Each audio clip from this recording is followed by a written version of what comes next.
Hey everybody, Dylan Donegan here, right on the eve of Eternal Weekend here. I'm recording this Thursday, October 15th. And I'm doing a little Hogaak deck tech for you guys this weekend, which is one of my favorite decks in recent memory. I know it's kind of probably not everybody's cup of tea, but specifically in Legacy. Actually, in both Modern and Legacy, really, I enjoyed the strategy quite a bit. But especially in Legacy, where it kind of has just got to run rampant the last year and, is, I guess, a little more fit for the power level of the format, so to speak. I definitely really like playing it because I still think it is quite on the spectrum on those regards. It's pretty busted, I'd say. And I honestly think, in general, that graveyard strategies are just underplayed in Legacy. They're kind of the type of deck that not a lot of Magic players gravitate towards. I think naturally we all like our fair decks, our mid-range decks, our our aggro decks rather, our control decks. That's kind of how it goes for a large portion of, I'd say, the general public. The combo and the graveyard players are more few and far between than what I just listed. So naturally, I think these kind of decks get underplayed, but I still think it's one of the best decks in Legacy. I have, honestly, since I played it at the Players' Championship in December of 2019, alongside Collins Mullen and Abe Corrigan as well. Abe didn't have a good showing with the deck, but Collins and I both put up a nice 5-1 between the two of us. And I thought the deck was phenomenal. I picked it up actually after Tarek Patel, who, if you were watching the SCG Tour last year, you probably recognize that name from the start of it. He had done well after coming back to the game a bit at the end of last year. He played this more or less a similar 75 at both an SCG in Worcester and then a Grand Prix in Atlanta, which he top 8'd both of. And ever since then, I thought the deck was really strong. So, honestly, it hasn't changed much. Honestly, it's kind of funny. If you go on MTGO Goldfish, the majority of the list you'll see are pretty much copy-paste my Players' Championship 75, Collins and I's Players' Championship 75.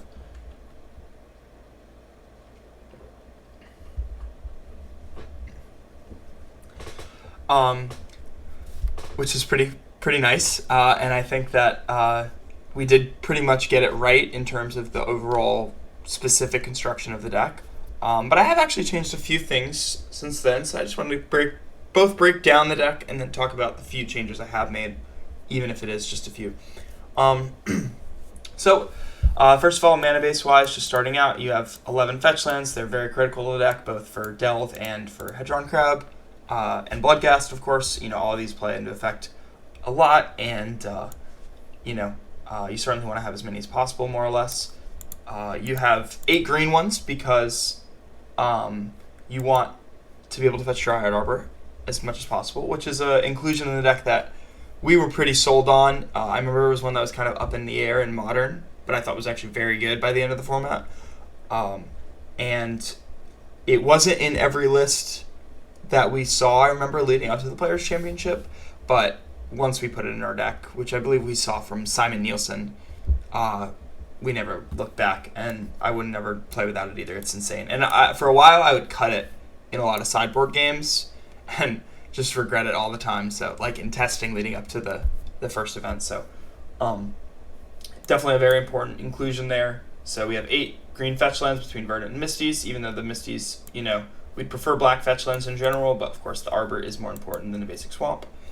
Even in a Wasteland format, that remains true. So, just some important discussion about the mana base there. 3 of each dual because, honestly, you actually do mill them somewhat frequently and it becomes an issue. You basically always want to lead on an Underground Sea. That's pretty much a non-issue. You generally need 2 blue at most in a game. But then something that does come up is, like, later game, when you're kind of just playing a fair beatdown plan sometimes in the post-sideboard games, yada yada, when things get a little scrappier, you definitely, having 2 Bayous comes into play with Vengevine and everything. The Arbor also into effect there, so making sure you have 2 actual green sources to put into play to hardcast your Vengevines definitely becomes a thing.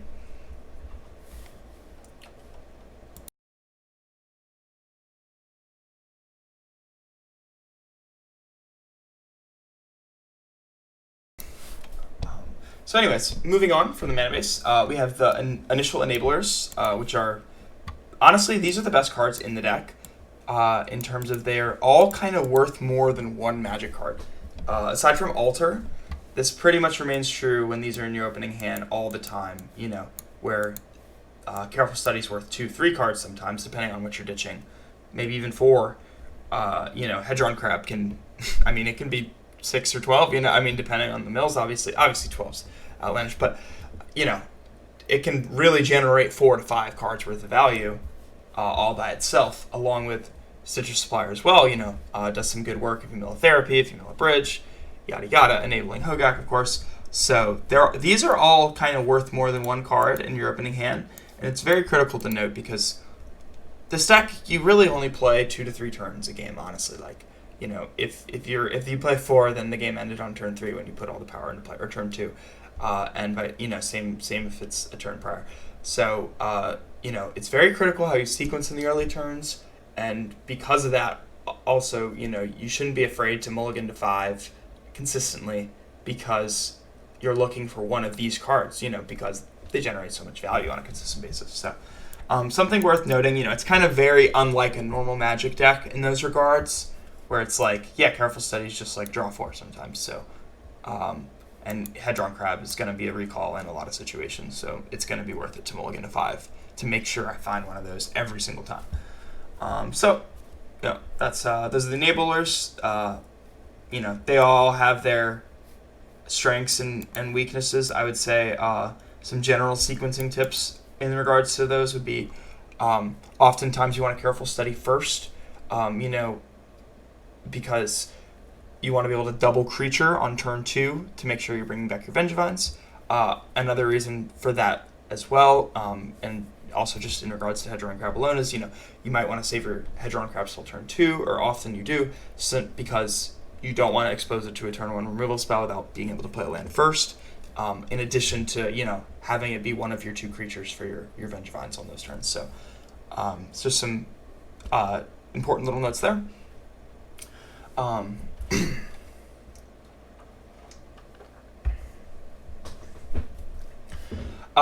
These I kind of just put off in their own little category. Cabal Therapy. It's a bit of an enabler, of course, the Disruptor itself. You know, it's the main way the deck disrupts other strategies. It's the reason why we can still compete versus like Storm and, you know, Dark Depths. It even does some good work. Even, of course, the more controlling Source of Plowshare decks, which would be good matchups regardless, but still, it does good work there as well. You know, Cabal Therapy is just an all-star in the deck. Initially, Collins and I had 2 Once Upon a Times in these 2 slots, where the Feeder and the 4th Therapy are. And Once Upon a Time, it's fine. You still see it in a lot of lists, like I mentioned like I alluded to earlier. But it wasn't stellar by any means. A lot of the times you would find yourself casting it, or you couldn't cast it for free, rather. So we weren't super impressed with it. It was fine, but nothing great. Definitely wouldn't fault anyone for playing it. But I prefer Carrion Feeder as an inclusion because Source of Plowshare decks are quite prevalent pretty generally with Sunoco, mostly. And it's just a great card to have access to in those matchups. When you do draw it, it's very nice. It's another zombie for, you know, Gravecrawler, another creature with Hogaak. I think it is slightly better than Once Upon a Time. You know, again, I wouldn't fault anyone for playing either. But both the effectiveness of the card in the Swords to Plowshare matchups and, you know, how good the 4th Therapy is just objectively in the deck, I think it's worth getting rid of the onces. I wouldn't fault also you just playing the 1/1 over this Feeder and calling it a day and just having your 1 Once Upon a Time. I'm a fan of that as well, honestly. But I think this is better included. Moving forward, we have just our general kind of graveyard stuff, the stuff we're getting back. These creatures, most importantly, of course, the namesake, Hogaak, Vengevine, you know, all pretty self-explanatory, all 4-ofs. I know, like Dom Harvey and some other people were very adamant about cutting Bloodghast in the modern deck a lot. I'd say I'm not typically a huge fan of that, often in sideboarding. I'm mostly just trimming on one of these cards at most. It might be 2 Vengevines, maybe 2, like, honestly, it's really just like 2 Vines, maybe 2 crawlers. I rarely ever cut 2 Bloodghasts, or 2 bridges. Basically, I never cut more than 1 of each of these, more or less. Unless it's the mirror match, then bridge can go sometimes. And then Vengevine is honestly the one I cut on most because it's the least castable, and it's also kind of the hardest to get back. So I'd say you can cut 2 Vengevines and then 1 of all the rest is my general rule for those cards. And then Altar, honestly, Altar kind of should really just go in here, but I kind of put it over with the bridge because it's just a powerhouse card.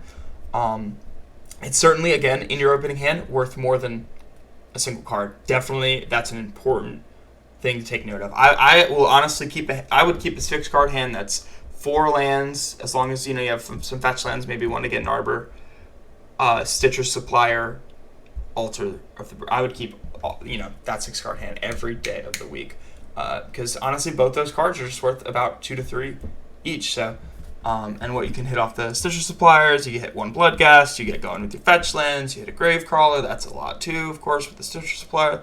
So, yeah, Altar is insane in this deck. It's basically your KCI. You untap with it, you win. It's honestly kind of also just like a plan B, coincidentally.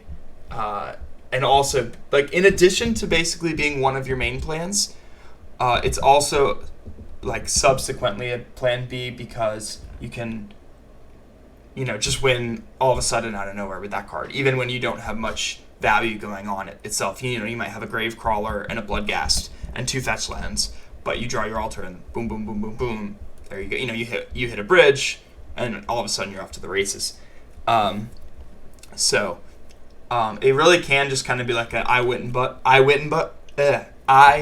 button, excuse me, as well as just like the main thing going on in your opening hand. But in addition to that, a lot of the time you win by, of course, just putting in 12 power, 14 power, whatever it is, on turn 2, and that's often good enough. But Altar, I would say often is part of the main plan. So,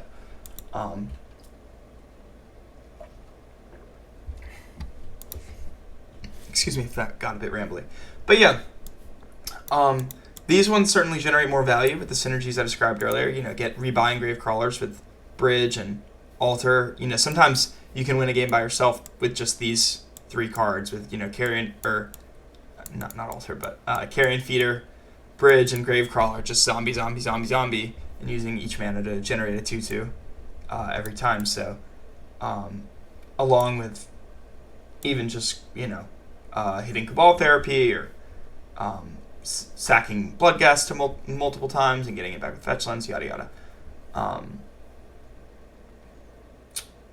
Excuse me, lost my freaking train of thought.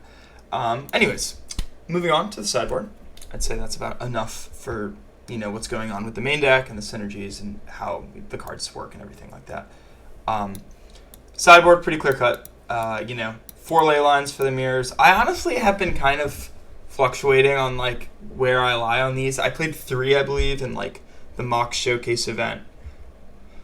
I played the first go around. I've played 2 so far, and then the qualifier event, and then the actual showcase. I was actually planning on cutting them because I wasn't expecting mirror matches, or I might have just played 1.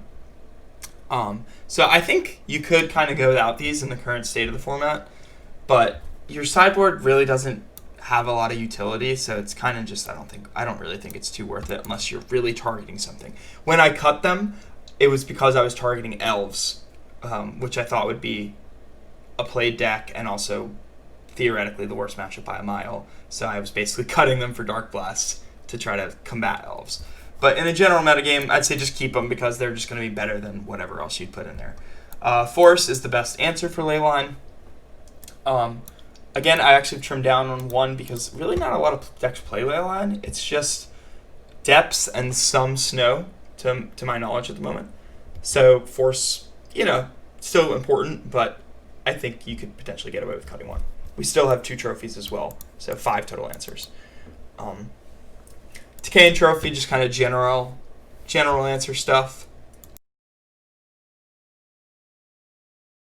Trophy is really good against Dark Depths for both Leyline as well as actually disrupting their combo. I'd say those are kind of that's its most important function. Abrupt Decay is kind of nice for those rest in peace Leyline, rest in peace Grafdigger's Cage relic type cards that you'll see out of whether it be Rogue Delver or D&T, some of those types of decks, where it kind of has a bit of utility where you can both kill their creature to buy yourself time as well as, stop their hate card. So I like Decay for those purposes. I think it's the best card for that. Just the general hate that's non-Leyline.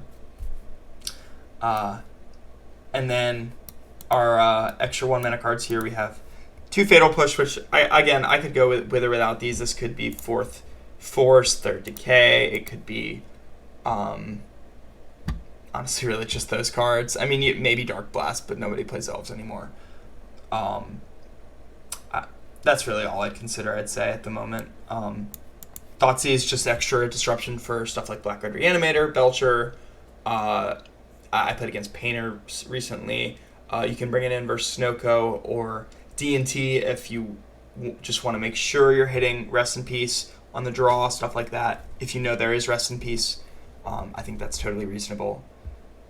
So, when you don't want to guess with Therapy, it's kind of like a little upgrade in some instances. It's not a functional upgrade. It's just a sometimes like matchup specific upgrade where you don't really need the value or the quickness or the reliability of Therapy. You just need to make sure your discard spell hits the thing every time. That's kind of Thoughtseize's purpose. It's not anything spectacular. So, yeah, honestly, the sideboard, not a lot to talk about, really. It's just for disrupting Leyline and Rest in Peace, and that's about it, more or less, because this deck doesn't really care about a lot else. So, anyways, I think this is a great choice going forward in Legacy just in general, and especially for Eternal Weekend coming up. Might be a little more in people's minds. If this surfaces, I don't know. Probably not. I would assume most people are still just going to be slinging their Rug and Snowco decks and what's at the top of the format at the moment. But Hogaak certainly is on people's radar. It's definitely, I'd say, a top 3 or 4 deck, and most people know that. But to be honest, I just don't think the hate that most people play is good enough. Just the 2 Surgicals or 1 or 2 Relics or Clothis or whatever it is, Return to Nature, all that stuff people play in Rogue Delver and Snowco too, just not good enough. If they're not bringing Leylines, they are not going to be beating you reliably. So I'm probably going to be playing this deck if I play an Eternal Weekend event this weekend, which I'm definitely planning to.